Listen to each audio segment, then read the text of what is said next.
Daniel Dubois has removed Martin Bowers as his trainer and is set to appoint Mark Tibbs as the replacement. Bowers will stay on as Daniel Dubois' manager, though. This is a good move. As far as I'm concerned, I never really did rate Martin Bowers as a trainer. And the reason I say that is because a tree is known by its fruits. I look at Daniel Dubois and I see a guy whose style is patterned on someone like Frank Bruno. It's an outdated style. It's a style reminiscent of old school 80s British boxing. And the world and British boxing has moved on since then.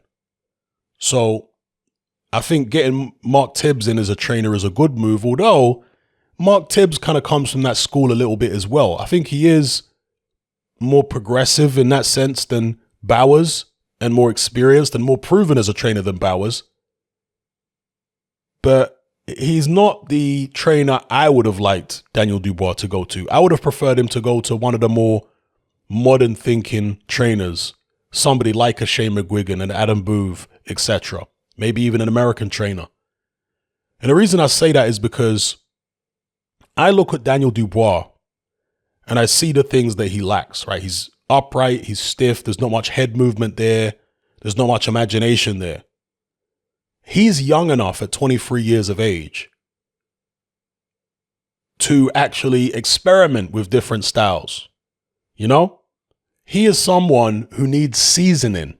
He needs to be around in different gyms. He needs to work with different trainers and incorporate different things. He needs to find himself as a fighter.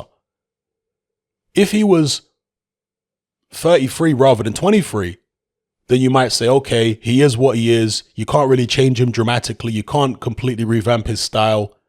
So you don't want to get a trainer in who's going to try and do that. But in the case of Daniel Dubois, again, 23 years of age, you can get a trainer in who's going to completely revamp his style.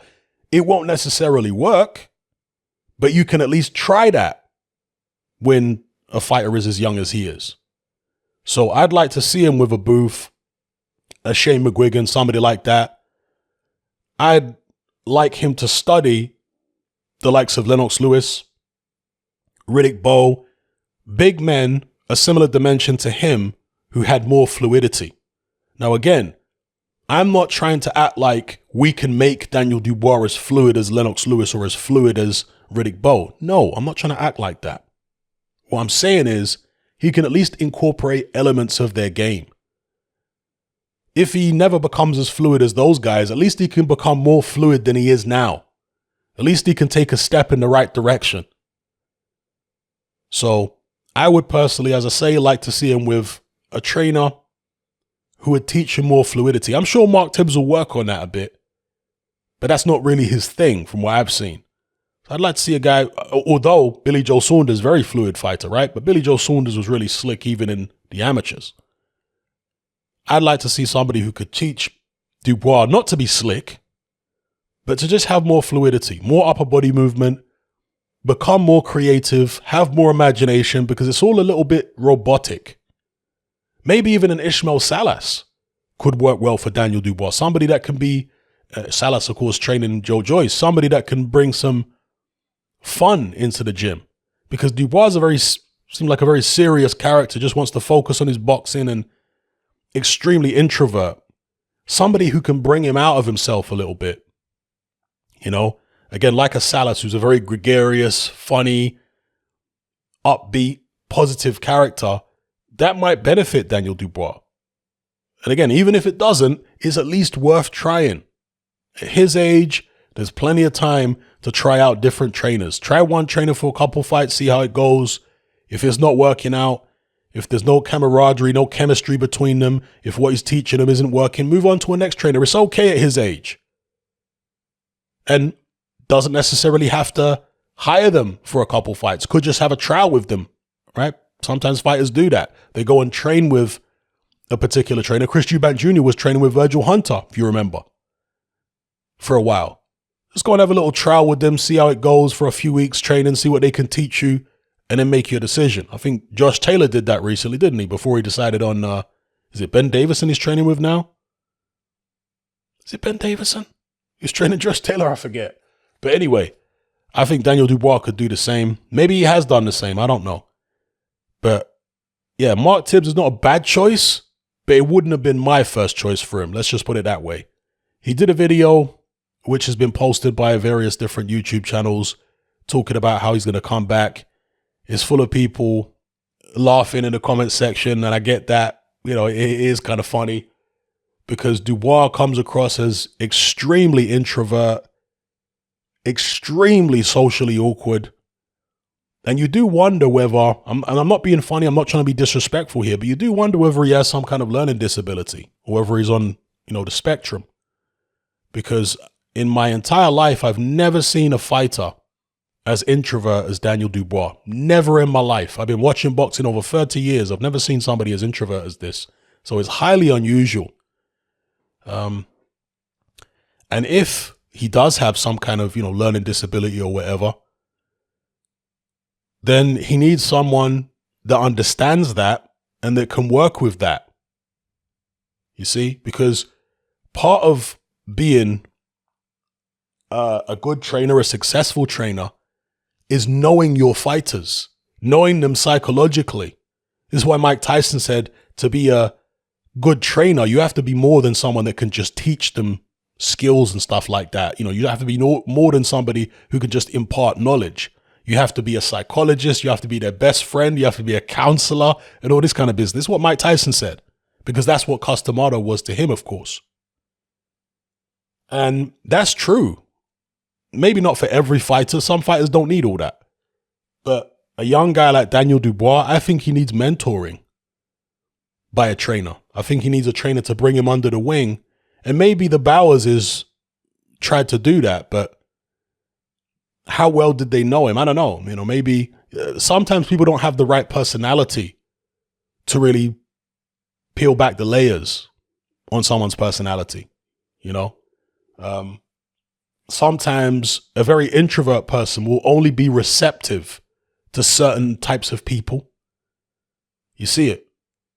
I don't know whether that's the case with Bowers. Is Dubois really receptive to them? Is he different with Bowers behind the scenes, away from the cameras than he is with other people? So who knows? But let's see what Daniel Dubois can do on the comeback trail. Plenty of time, 23 years of age. Going to be interested to see who they pick as a comeback opponent. Hopefully the eye is okay and it doesn't give him any issues.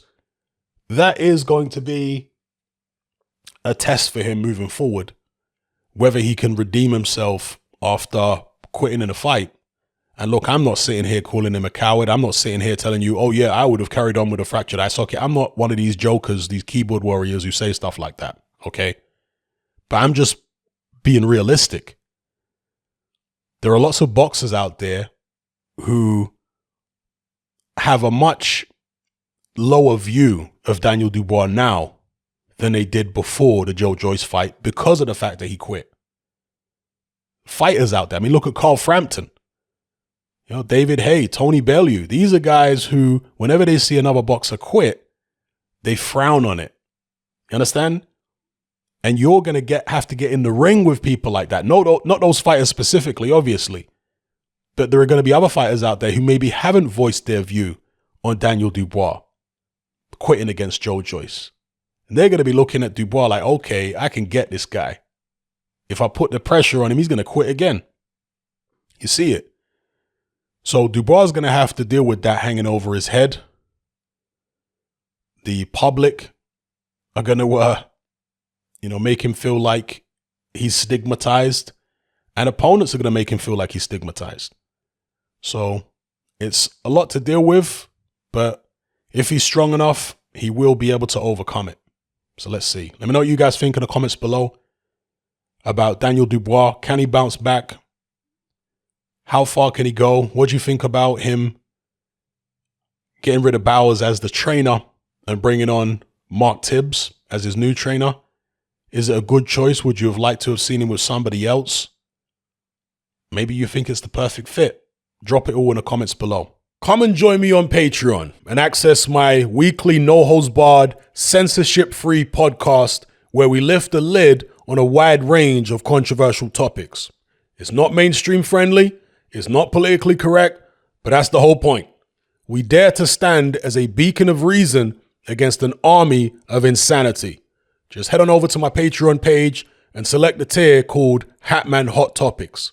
You'll gain access to a minimum of 2 hours of exclusive content every single week, including podcasts, videos, interviews, live stream Q&A sessions, as well as my popular Confessions of a Nightclub Bouncer series. Not to mention a vast back catalog of hundreds of hours of previous episodes. You can listen via the Patreon app with the option to download in high quality MP3. We've also got a Discord server where you can come and chat and hang out with myself and other members.